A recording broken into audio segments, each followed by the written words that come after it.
HarperCollins presents Mother Earth and Other Stories by Isaac Asimov, read by William Hope. The Prime of Life. It was, in truth, an eager youth who halted me one day. He gazed in bliss at me, and this is what he had to say. "Why, Mazel Tov, it's Asimov, a blessing on your head. For many a year I've lived in fear that you were long since dead. Or if alive, 155 cold years had passed you by, and left you weak with poor physique, thin hair, and rheumy eye. For sure enough, I've read your stuff since I was but a lad, and couldn't spell or hardly tell the good yarns from the bad. My father, too, was reading you before he met my ma. For you he yearned once he had learned about you from his pa. Since time began, you wondrous man, my ancestors did love that S.F. Dean and writing machine, the aged Asimov. I'd had my fill. I said, be still. I've kept my old-time spark. My step is light, my eye is bright, my hair is thick and dark.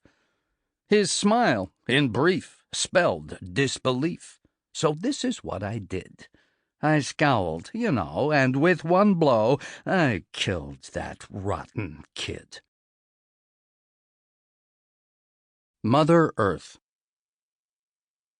But can you be certain? Are you sure that even a professional historian can always distinguish between victory and defeat? Gustav Stein, who delivered himself of that mocking question with a whiskered smile and a gentle wipe at the gray mustache from the neighborhood of which he had just removed an empty glass, was not an historian. He was a physiologist. But his companion was an historian, and he accepted the gentle thrust with a smile of his own. Stein's apartment was, for Earth, quite luxurious. It lacked the empty privacy of the outer worlds, of course, since from its window there stretched outward a phenomenon that belonged only to the home planet, a city, a large city full of people, rubbing shoulders, mingling sweat. Nor was Stein's apartment fitted with its own power and its own utility supply. It lacked even the most elementary quota of positronic robots. In short, it lacked the dignity of self-sufficiency, and like all things on Earth, it was merely part of a community, a pendant unit of a cluster, a portion of a mob. But Stein was an Earthman by birth and used to it, and after all, by Earth standards, the apartment was still luxurious.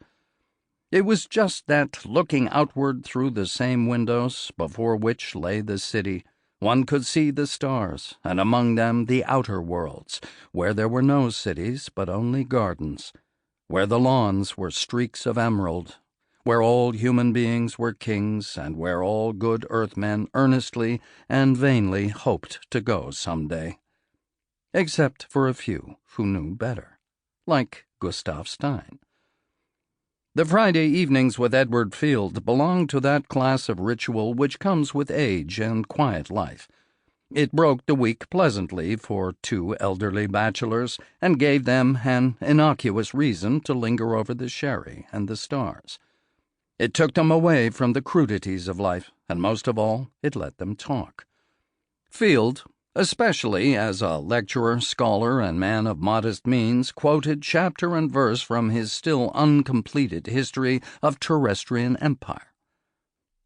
"I wait for the last act," he explained. "Then I can call it The Decline and Fall of Empire, and publish it." "You must expect the last act to come soon, then." "In a sense, it has come already. It is just that it is best to wait for all to recognize that fact. You see, there are 3 times when an empire or an economic system or a social institution falls. You skeptic." Field paused for effect and waited patiently for Stein to say, "And those times are?" "First," Field ticked off a right forefinger, "there is the time when just a little nub shows up that points an inexorable way to finality. It can't be seen." Sample complete. Ready to continue?